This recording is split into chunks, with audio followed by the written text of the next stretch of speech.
everybody, and welcome to Shelly's Everyday Prepping Adventures. I wanted to show you, I am using my vacuum sealer to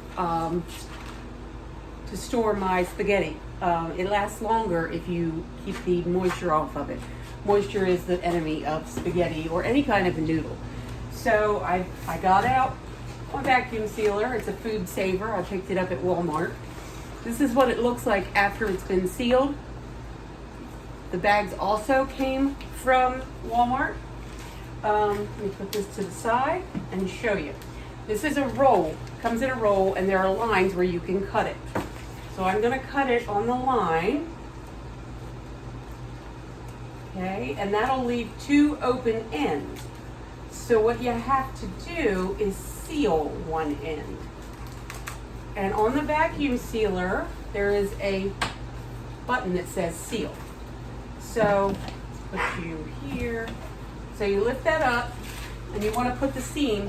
There's a bar right here for heat. You want to make sure that seam is right on the bar. You shut it, lock it into operate position, and then push seal. A red button lights up, okay? When that red light goes off, we will open it up and make sure that it's sealed correctly. Now the spaghetti is too long to fit in these bags, so I have to break it in half. So it's done, so I opened it up and it's been sealed. I don't know if you can see that seal right there, okay? So I'm gonna push this to the side. I'm gonna get out my spaghetti. I put one box in per bag. I take the spaghetti out and I break it in half. And then I put it in the bag. Oops. Okay, so there's that.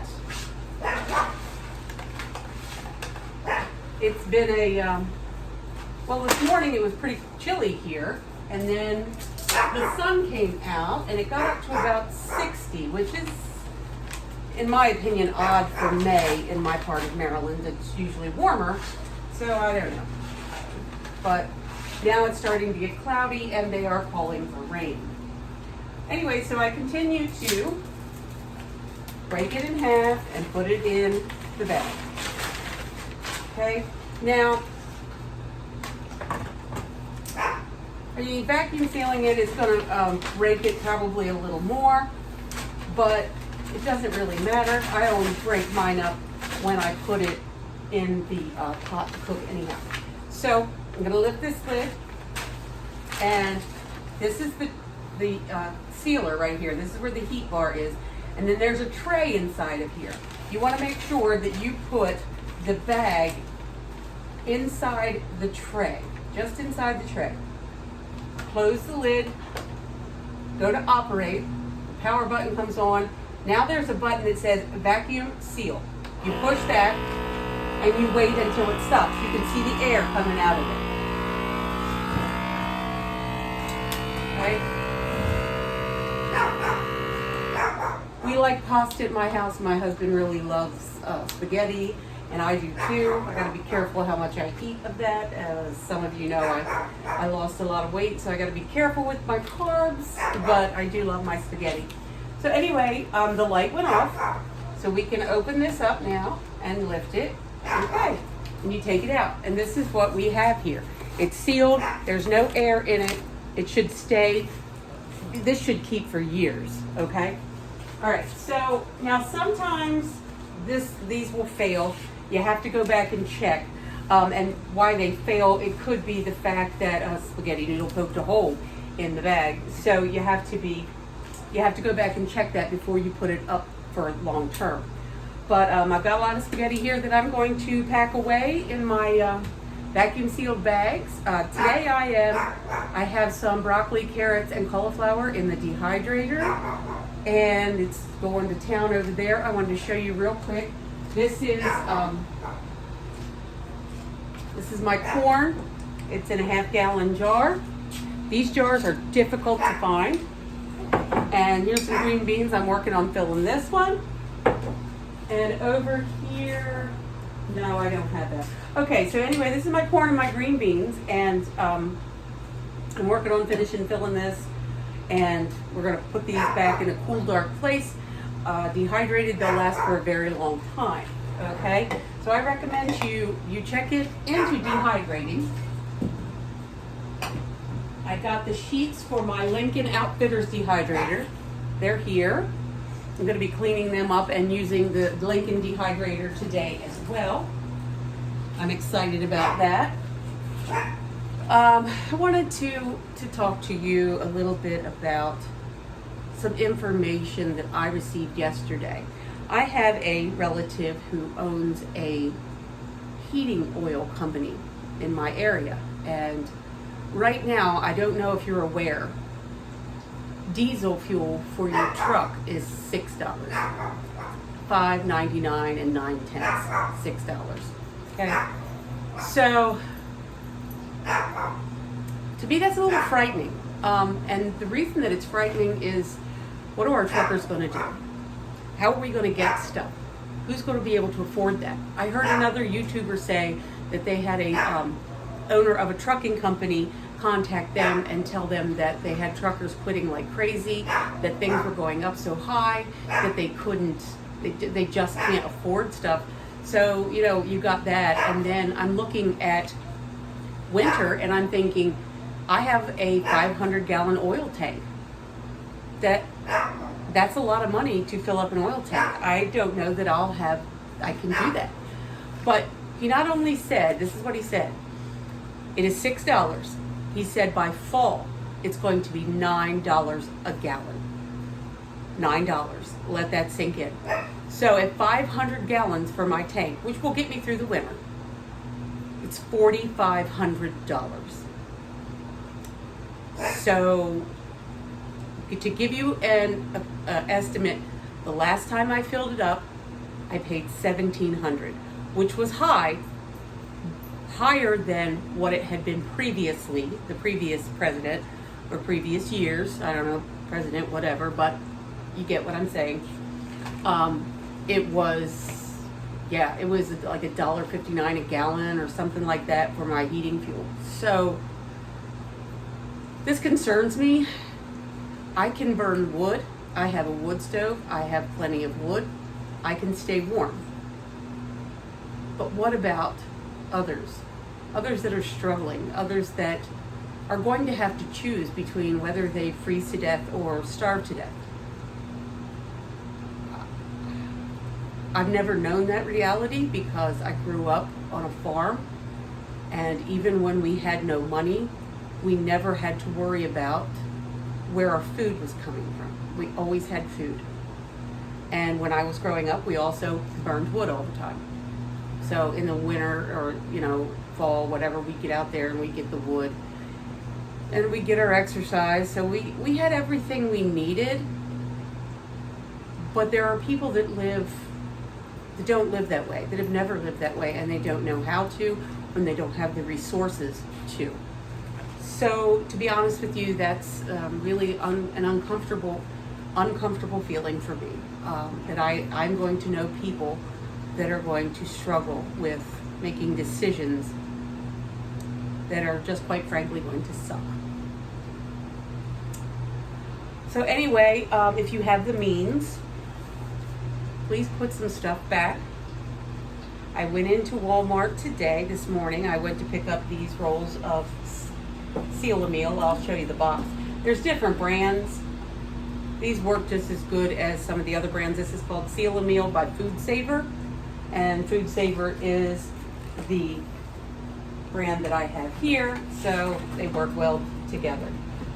But I went in to pick some stuff up, and I did notice that things were a little better than normal. They had more pasta. It was still not great, but at least they had pasta. They had some chicken. They had the eggs, of course, are expensive, we talked about. If you have means for a backyard flock, you might want to educate yourself and get a few chickens.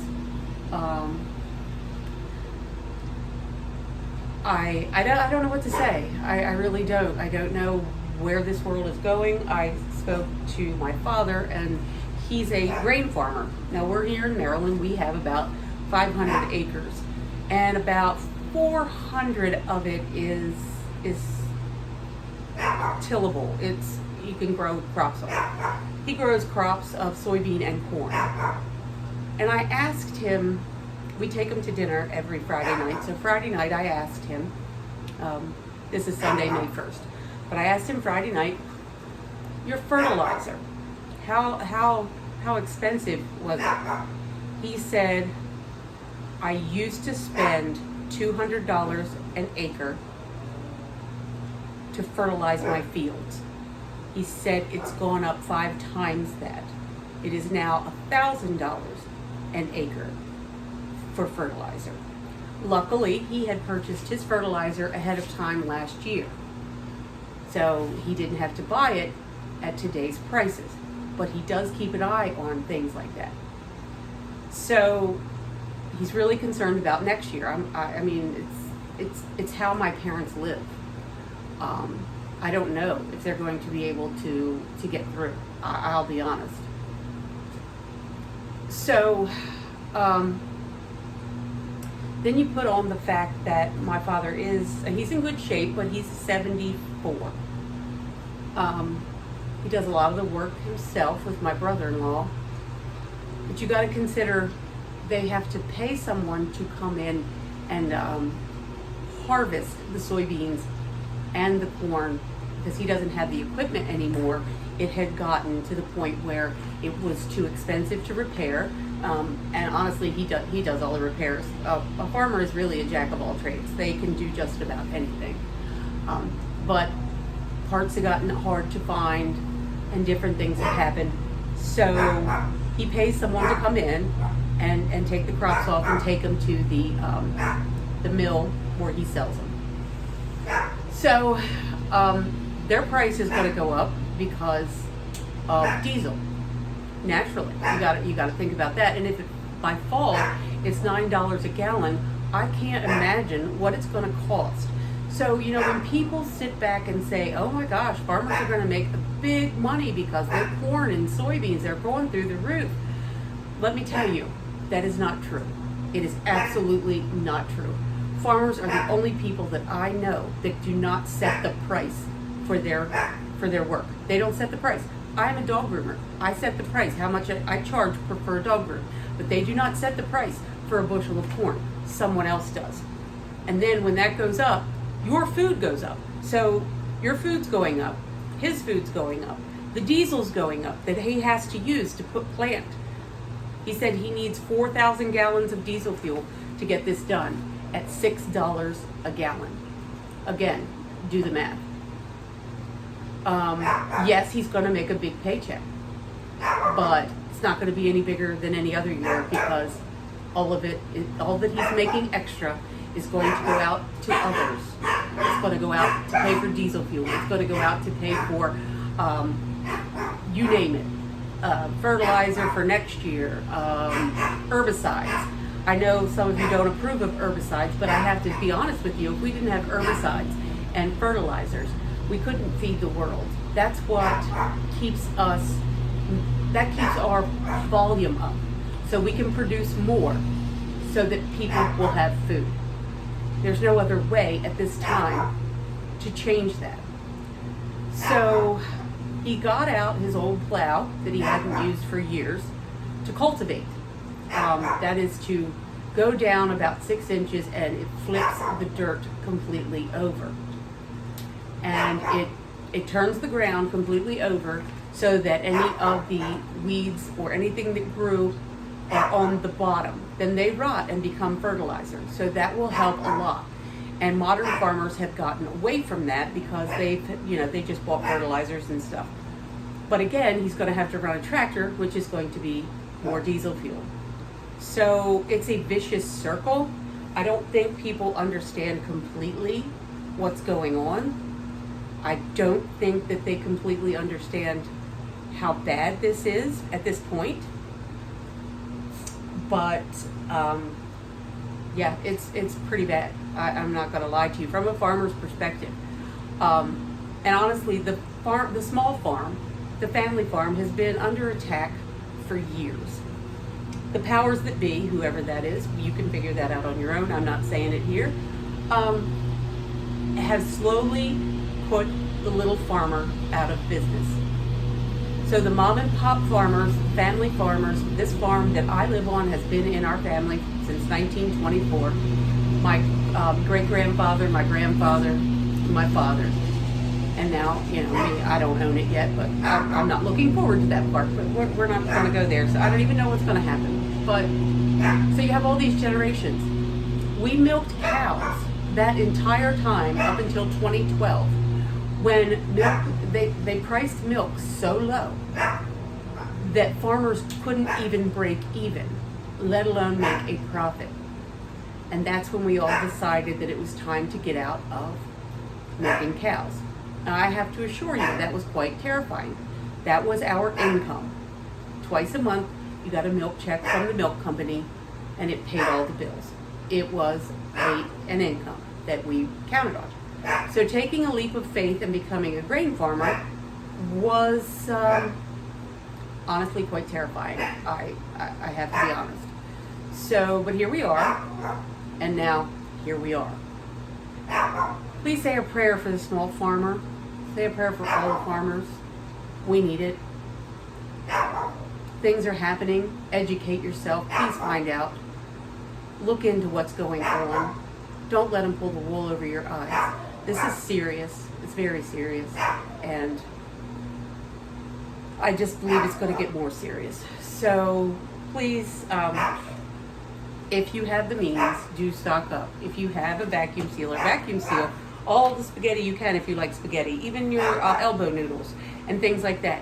They can be vacuum sealed. They'll last for years. It keeps the moisture out. That moisture is the enemy to any kind of food product, especially your spaghetti. We're going to have a wheat shortage. Spaghetti is made from wheat. A lot of things are made from wheat. Do your research. Don't believe me. Don't trust me. Do your research. Take a look around. See things for what they really are. And prepare yourself and your family, because it's coming. This is Shelly's Everyday Prepping Adventures. Have a blessed day. Please like, share, and subscribe. And ring the notification bell so you can see any videos that come out. Thank you.